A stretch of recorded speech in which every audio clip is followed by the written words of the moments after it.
Maraming salamat sa lahat ng star sender.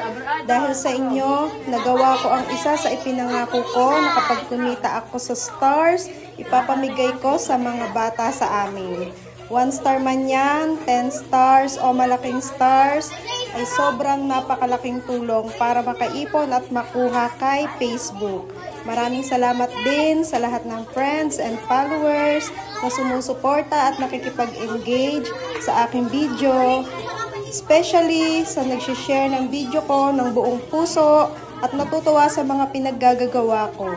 Good vibes lang palagi tayo, guys.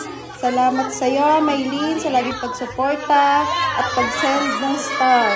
At sa nanay ko, sa tito ko at sa mga anak ko na namigay ng simpleng pagkain sa mga bata. Ako at ang buong pamilya ko ay natutuwa dahil marami kaming batang napasaya. Maraming salamat. Thank you for watching.